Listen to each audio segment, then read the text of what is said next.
I stared at my phone and frowned. Come on, I muttered. Where's Tyler's name? I had promised my cousin I would add him to our noisy family group chat. My thumb moved too fast, and before I noticed, I tapped the wrong contact. Added, Victoria Hayes. I froze. No. My heart stopped for a second.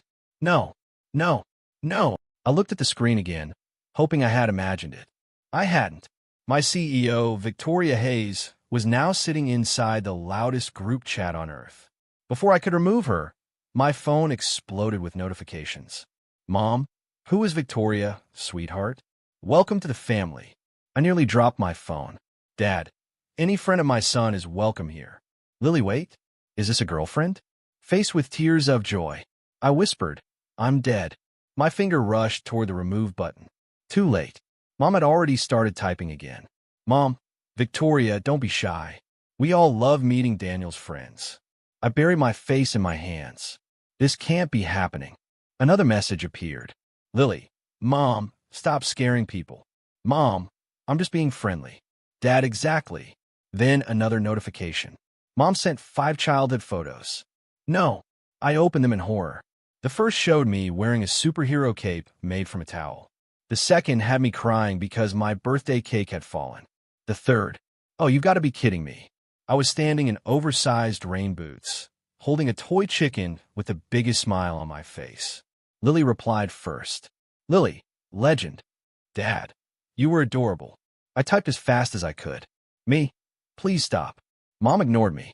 Mom, Victoria, Daniel has always been such a sweet boy. I wanted my internet to disappear forever. Then Mom sent a voice message. I closed my eyes. Please don't. Too late. Her cheerful voice filled the chat. Hello, Victoria. I'm Daniel's mother. Don't listen if he acts serious. He's been pretending to be a grown-up for years. He still smiles the same way he did when he was 5. Lily answered immediately. Mom. Mom replied with another laughing emoji. Dad joined in. She's telling the truth. I rubbed my forehead. I'm never going back to work. Lily wrote, Daniel once cried because Dad burned his pancakes. Dad answered, those pancakes were terrible. They were charcoal, Lily replied. I was 8. I defended myself. Mom added another picture. This one showed me covered in flour. Seriously? Mom laughed through another voice message. Daniel wanted to surprise us by baking cookies. We spent 3 hours cleaning the kitchen. Dad wrote, best cookies I've ever eaten. They were raw, Lily reminded him. Worth it. I sighed. Can everyone please stop? Lily answered first. No. Dad added, never. Mom sent a heart. Then she typed again. Victoria, our son works too hard. Please remind him to rest sometimes. I stared at the message. Mom, Lily wrote, good luck with that. Dad replied, he forgets meals when he's working. I felt my face getting hotter. I can read these messages, you know. Mom answered, good. Maybe you'll finally listen. I leaned back in my chair. My phone buzzed again. Nothing. No reply from Victoria. Not a single word. Maybe she hadn't seen it. Maybe she was busy. Maybe. Lily interrupted my hope. Ladies and gentlemen, Victoria has read every message. I checked the tiny read receipt. She was right. Every message had been seen. I whispered, please leave the group. Nothing happened. 1 minute passed. Then another. Victoria stayed. She didn't type. She didn't react. She simply watched. Somehow, that made everything worse. I imagined her sitting in her spotless office, reading every embarrassing story my family shared. I covered my face again. This is the worst day of my life. Just then, another notification appeared. Mom, Victoria dear, if Daniel ever gives you trouble, you tell me. I'll handle him. I closed my eyes. There is no saving me now. I barely slept that night. Every time my phone buzzed, I expected another disaster waiting inside the family chat. Morning finally arrived, but my stomach still felt tied in knots. As I walked into the office, my best friend Ethan spotted me before I reached my desk. You look awful, he said. Did you lose all your money? Worse. You got dumped. Worse. He blinked. You burned down your apartment. I accidentally added our CEO to my family group chat. Ethan stared at me for 3 long seconds. Then he burst into laughter. You what? It wasn't funny. Oh, it absolutely is. I could lose my job. He wiped tears from his eyes. Tell me everything. I sighed. My mom welcomed her like family. Oh no, my dad bragged about me. Even worse. My sister posted embarrassing childhood pictures. Ethan leaned against my desk, laughing so hard he almost dropped his coffee. You can't make this up. I wish I could. Before he could answer, the office suddenly became quiet. Everyone stood straighter. Victoria Hayes had arrived. She walked through the entrance with her usual calm expression, dressed perfectly as always. Her assistant, Grace, followed a few steps behind, carrying a tablet. Victoria greeted no one. She simply walked toward the executive offices. As she passed my desk, I forgot how to breathe. She stopped. I looked up slowly. Good morning, Mr. Carter, she said in her usual cool voice. Gee, good morning, Ms. Hayes. She studied me for a second. You seem tired. I didn't sleep well. I see. That was all. She continued walking as if nothing unusual had happened. Ethan leaned close and whispered, That's it? I don't understand. I thought she'd destroy you. So did I. Grace glanced at me for a brief moment before following Victoria into the elevator. There was no anger, no lecture, no warning. Somehow, that felt even more unsettling. The entire morning passed quietly. Every email I received made me nervous. Every time my office phone rang, I expected human resources to tell me to pack my things. Instead, work continued normally. Around lunchtime, Ethan walked over again. Still alive. Barely. You think she forgot? I don't think Victoria Hayes forgets anything. He nodded. Fair point. My phone buzzed. Family chat. I almost ignored it. Then I looked. Mom. Daniel, did you eat lunch? Me? Yes. Mom, good. Dad. Remember to drink water. Lily. He's 30, not 3. Dad. He still forgets. I smiled despite myself. Another message appeared. Mom. Victoria, I hope you're eating too. Work is important, but health comes first. I nearly choked on my sandwich. Mom, please. Lily replied first. Mom has officially adopted the CEO. Dad added a thumbs up. The chat became quiet. I stared at the screen. Surely this time Victoria would leave. Seconds passed. Nothing. Then the typing indicator appeared. I froze. Lily immediately sent 3 shocked emojis. Dad stopped replying. Even Mom went silent. One short message appeared on the screen. Victoria Hayes. Thank you, Mrs. Carter. I read it once. Then twice. Then a third time. Nobody in the chat said a single word. I wasn't sure which shocked me more. The fact that my cold, unreadable CEO had finally spoken, or the fact that she had sounded genuinely polite. The morning after Victoria thanked my mother, I expected her to disappear from the family chat. She didn't. Instead, my phone buzzed at exactly 7 o'clock. Mom, good morning, everyone. Remember, every new day is another chance to become a better person. God bless you all. Dad replied first. Amen. Lily added, Mom starts every morning like she's hosting a television show. I smiled. Then I noticed something unexpected. Victoria Hayes, good morning. Thank you. I stared at the screen. Again, Lily noticed immediately. Our CEO is awake before Daniel. That's impressive. Mom answered with 3 smiling emojis. Good morning, Victoria. I hope today brings you happiness. Victoria replied almost a minute later. Thank you, Mrs. Carter. I lowered my phone and rubbed my forehead. This is getting stranger every day. At work, I couldn't stop thinking about it. Victoria wasn't someone who chatted for fun. She barely spoke during meetings unless business required it. Yet every morning, she answered my mother's messages. None of it made sense. Ethan rolled his chair beside mine. You've got that confused face again. I don't understand her. The boss. She still hasn't left my family chat. He laughed. Maybe your mom adopted her. Don't joke. I'm serious. My mother sends recipes now. So Victoria actually thanks her. Ethan nearly spit out his coffee. You're kidding. I wish. Before he could answer, Grace walked through our department. Mr. Carter. I stood immediately. Yes. Ms. Hayes wants the quarterly reports in conference room B. I'll bring them. Grace nodded politely. Thank you.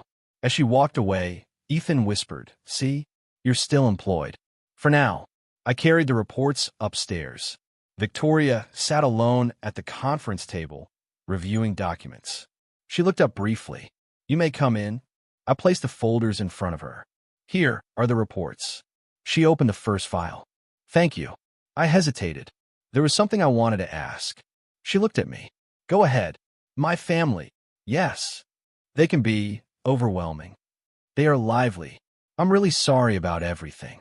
She closed the folder. "You've apologized several times. I know. There is no need to continue." I blinked. "You aren't angry?" "No." "You really don't mind staying in the group?" She thought for a second before answering. "I don't." That was it. No explanation. No emotion. Just two simple words. "I see. You may return to work." "Yes, Ms. Hayes." As I reached the door, her voice stopped me. "Mr. Carter." I turned around. "Yes.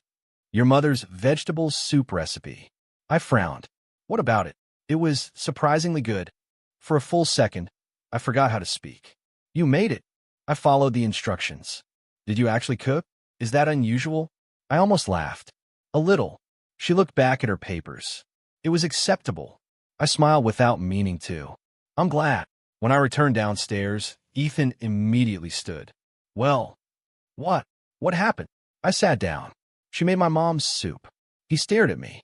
"Our terrifying CEO cooked homemade soup?" "Apparently. Your family has magical powers." I shook my head. "I honestly don't know what's happening anymore." Before lunch, my phone buzzed again. Mom had sent another message. "Mom, today's special recipe is homemade apple pie. Victoria, let me know if you ever try this one too." Lily replied with laughing emojis. Dad added, "Your mother measures ingredients with love instead of cups." Mom answered, "And that's why everything tastes better." A minute later, another message appeared.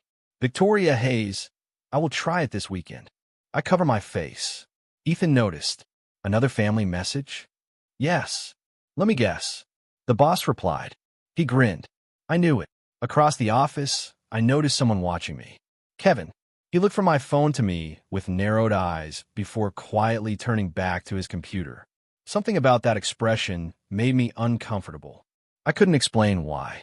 But for the first time since this strange accident began, I felt like someone else was paying far too much attention. Kevin's strange stare stayed in my mind for the rest of the afternoon. When everyone left for lunch, he walked past my desk with a smirk. "You've been pretty lucky lately, Carter." I frowned. "What does that mean?" "Nothing." It didn't sound like nothing. He shrugged.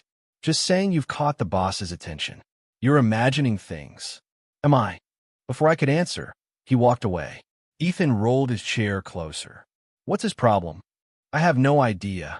I'd stay away from him. I planned to. The next few days followed a strange routine. Every morning, my mother sent cheerful messages. "Mom, good morning. May today bring peace, good health, and happy surprises." Victoria always answered, "Thank you." Sometimes she added, "Good morning." Other times, she simply reacted with a polite reply. My father eventually joined in. One morning, he recorded a voice message. "Victoria, don't work too hard. Success means nothing if you forget to enjoy life once in a while." I smiled as I listened. A few minutes later, Victoria replied, "Thank you, Mr. Carter. I appreciate your advice." Dad proudly announced in the chat, "She's a good listener." Lily immediately answered, "Congratulations, Dad. You've officially adopted another child." Mom filled the chat with laughing emojis. Watching those conversations felt strangely comforting. At work, however, things were changing. One afternoon, I walked past the executive hallway and noticed Grace waiting outside Victoria's office. She smiled politely. "Mr. Carter, good afternoon." She hesitated before speaking. "May I ask you something?" "Of course." "Your family." I sighed. "They're impossible." She laughed softly. "They remind Ms. Hayes to eat breakfast." I blinked. "They do." Grace nodded. "She rarely skipped meals this week." I didn't know what to say. Grace lowered her voice. "After her parents passed away years ago, Ms. Hayes never had much family around." My smile faded. "I didn't know that." "Very few people do." She looked toward Victoria's office. "She usually spends holidays alone." Something tightened inside my chest. Suddenly, my mother's cheerful messages made a little more sense. They weren't just funny. They were probably giving Victoria something she hadn't felt in years. Warmth. I quietly thanked Grace. As I walked away, I couldn't stop thinking about Victoria sitting alone in a quiet house while my family argued over recipes and teased each other every morning. For the first time, I understood why she never left the chat. The distance between us slowly became smaller. She wasn't smiling often. She still spoke very little. But when we crossed paths at work, our conversations no longer felt cold.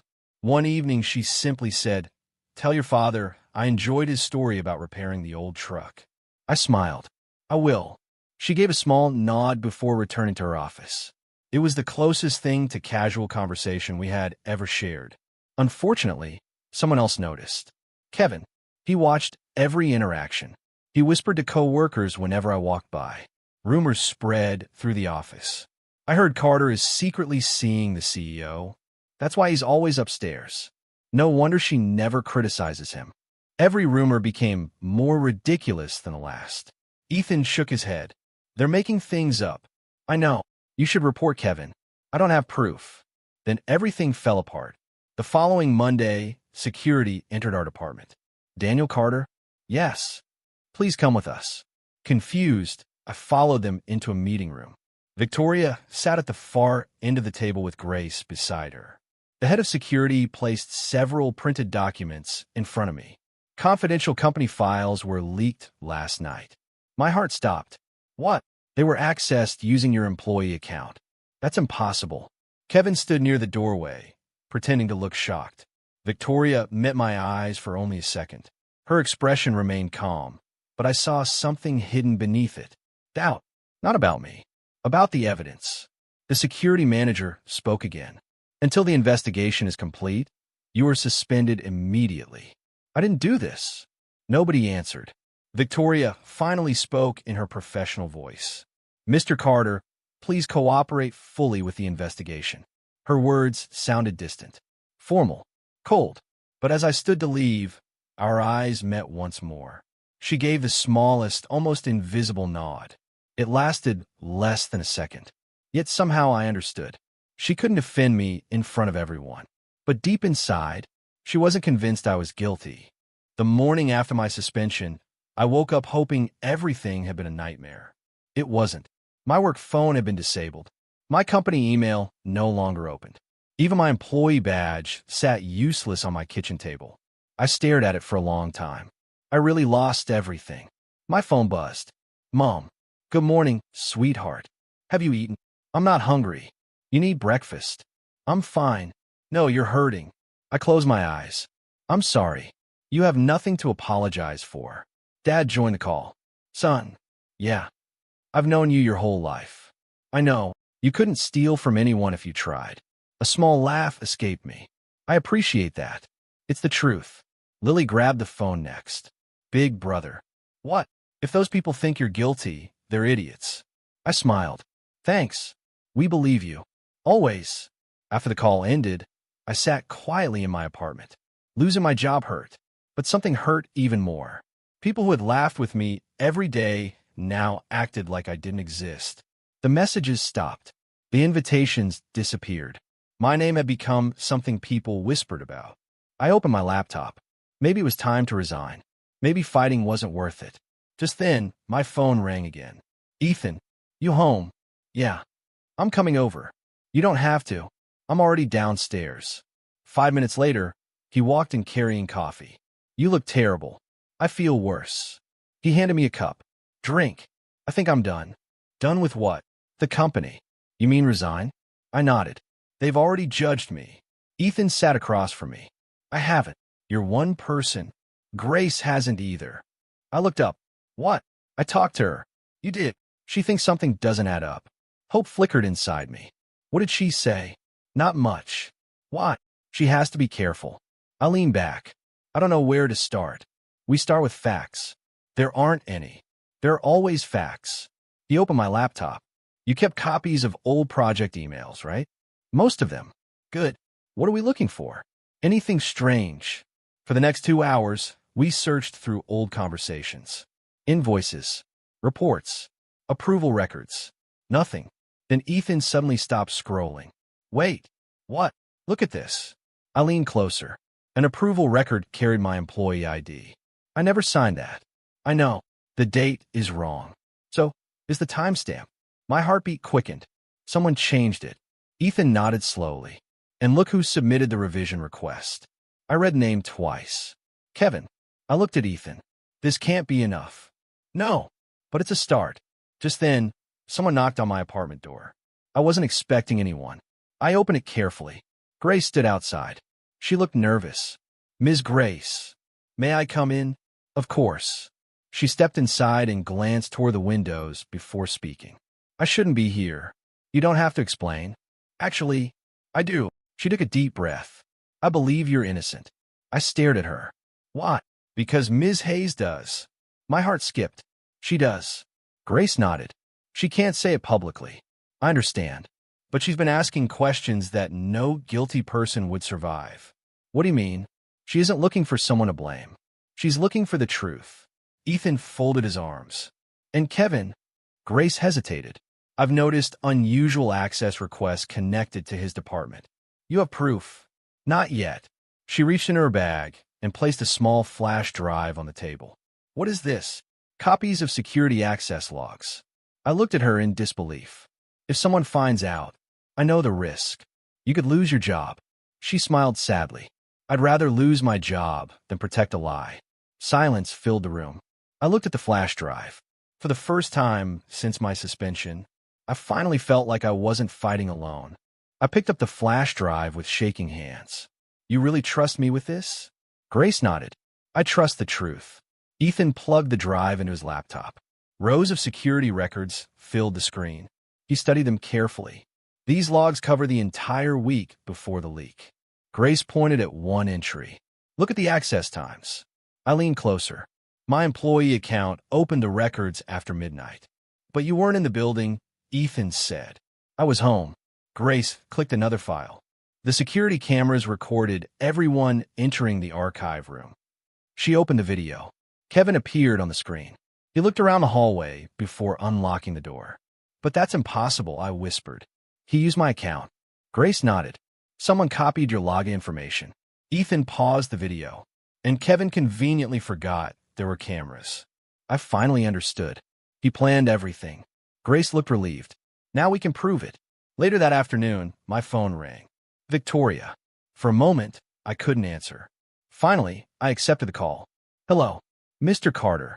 Yes. There will be a board meeting in 1 hour. I've been suspended. I know. Why are you calling me? Because I want you there. I hesitated. Am I allowed? You are now. Her voice remained calm, but I sensed determination behind every word. I'll be there. When I arrived at the company, the atmosphere felt different. People whispered as I walked through the lobby. Some avoided looking at me. Others stared openly. I ignored them. Victoria was already inside the boardroom. The directors sat around the long table. Kevin looked completely confident. He smiled when he saw me. I didn't expect you to show up. I met his eyes. I almost didn't. Victoria stood. This meeting concerns the confidential file leak. One director spoke first. The evidence already identifies Mr. Carter. Victoria remained perfectly calm. That evidence is incomplete. The room became silent. She nodded toward Grace. Grace connected her laptop to the projector. Security footage filled the screen. Kevin's smile slowly disappeared. Victoria spoke again. The employee account belonged to Mr. Carter.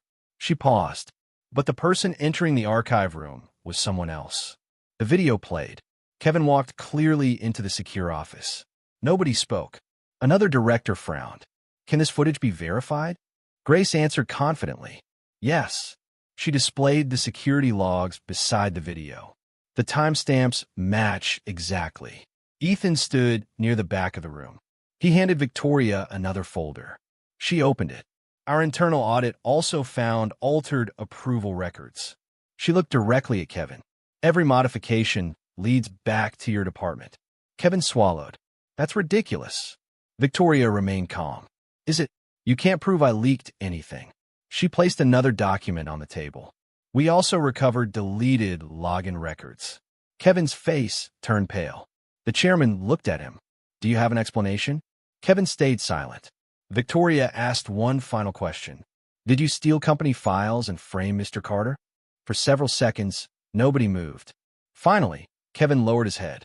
Yes. The room filled with shocked voices. I only wanted one promotion. His shoulders shook. I thought if Carter disappeared, I'd finally get noticed. No one answered. The chairman closed his folder.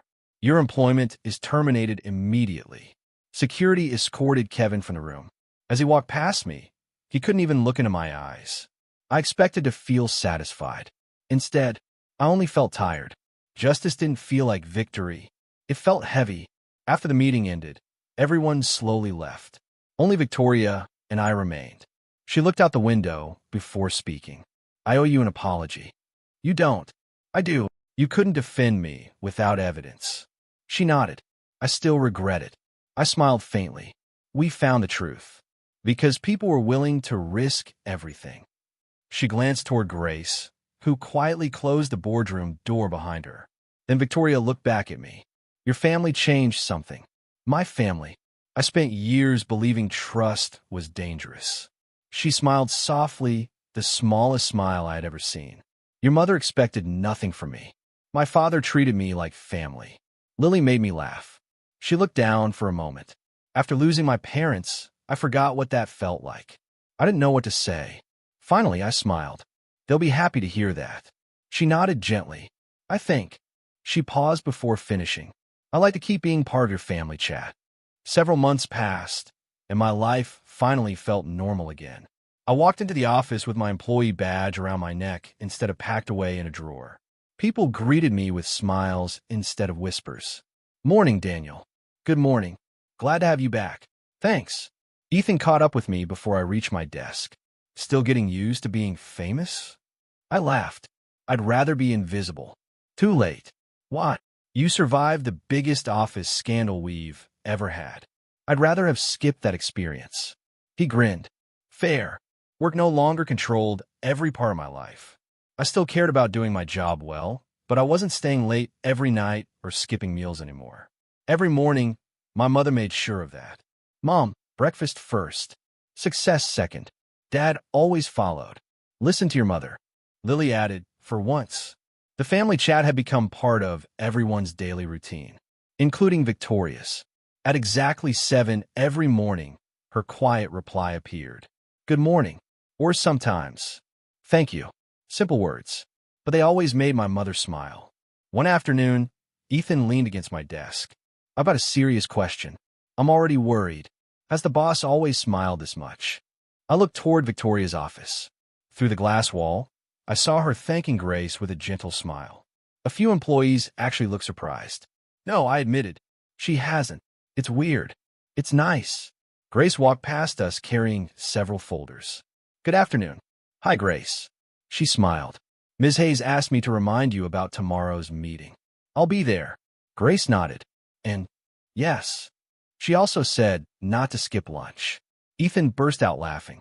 The CEO is repeating your mother's instructions. I rubbed my forehead. I noticed. Grace laughed quietly before walking away. That evening my phone rang. Mom had started another family video call. I answered. Hi, everyone. There he is. Lily shouted. Dad waved happily. Mom smiled. We're only waiting for one more person. I already knew who she meant. A few seconds later, another screen appeared. Victoria.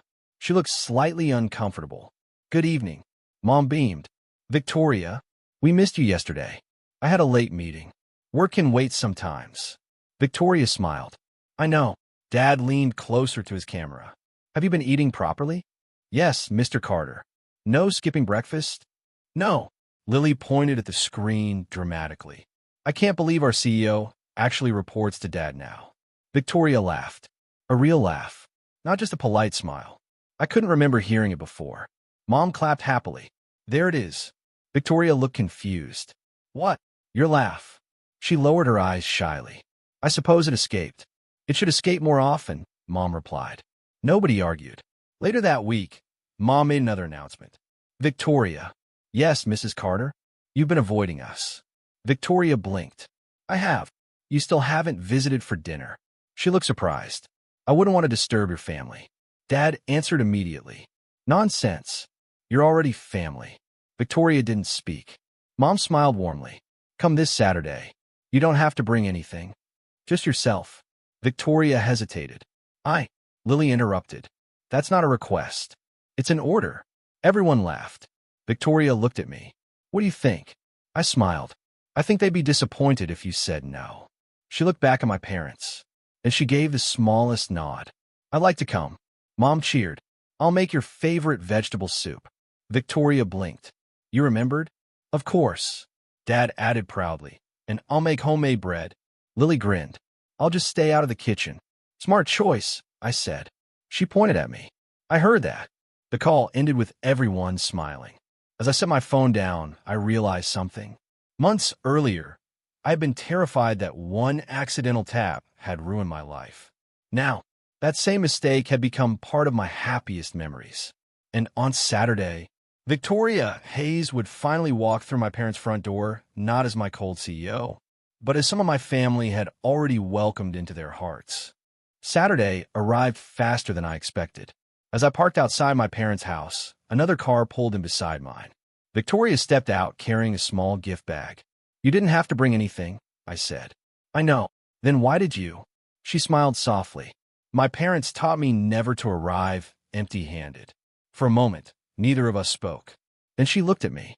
I still think they would have welcomed me, even without this. They absolutely would have. Before we reached the front door, it flew open. Mom hurried outside and wrapped Victoria in a warm hug. We're so happy you're here. Victoria froze for a second. Then, slowly, she hugged my mother back. Thank you, Mrs. Carter. Dad stepped forward with a huge smile. Welcome home. Home. I saw Victoria blink quickly before answering. Thank you, Mr. Carter. Lily appeared behind them. Come inside before Mom starts crying. I'm not crying, Mom protested. You've been crying since this morning. I'm just excited. We all laughed. Dinner felt nothing like a formal visit. Dad told old stories that somehow became funnier every time he repeated them. Lily teased everyone equally. Mom kept asking if Victoria wanted more soup. I've already had 2 bowls. One more won't hurt. Victoria looked at me. Should I argue? You'll lose. I thought so. Dad pointed his spoon toward her. Daniel used to think he could win arguments with his mother. And I learned my lesson. Victoria laughed again. The sound filled the room so naturally that nobody treated it like something unusual anymore. After dinner, we sat together in the living room with cups of tea. The conversation became quieter. Victoria looked around at the family photos covering the walls. So many memories. Mom smiled. We've collected them for years. Victoria held her cup carefully. I don't really have anything like this. The room became silent. She took a slow breath. When I lost my parents, I convinced myself I didn't need anyone. Dad listened without interrupting. I focused only on work. I believed success would fill the empty space. She smiled sadly. It never did. Mom reached over and gently squeezed her hand. You don't have to carry that loneliness anymore. Victoria's eyes became watery. She looked at all of us before speaking again. I've been wanting to say something. We're listening, I said. She smiled through her emotions. The accidental invitation to your family chat. She paused for a moment. Became the happiest mistake of my life. Nobody spoke. It gave me something I couldn't buy. She looked directly at my parents. It gave me a place where people cared whether I had breakfast. Everyone laughed softly. She continued. It gave me people who worried when I worked too much. She looked at me, and it reminded me that belonging isn't something you earn. It's something people choose to give. Mom hugged her again. That's exactly right. Dad smiled proudly. Our family just got a little bigger. Victoria quietly wiped away a tear. So did mine. Driving home later that night, I thought about everything that had happened. Kevin's betrayal had nearly destroyed my career. The suspension had nearly broken my confidence. One careless tap on my phone had filled me with embarrassment. Yet every painful moment had led me here. Betrayal had revealed the people who truly stood beside me. Embarrassment had opened the door to healing. And an accidental invitation had given someone a family she never expected. Just then my phone buzzed. I glanced at the screen and laughed. Lily called immediately. Did you see it? I did. Mom spoke in the background. What happened? Lily laughed even harder. Mom accidentally created another family group. Dad sighed dramatically. Not again. Mom sounded completely innocent. I only pressed one button. Victoria's calm voice joined the call. I believe we've all learned that one button can change everything. Everyone burst into laughter, including her. This time, I didn't panic. I simply smiled, because I finally understood that sometimes the biggest mistakes in life become the greatest blessings.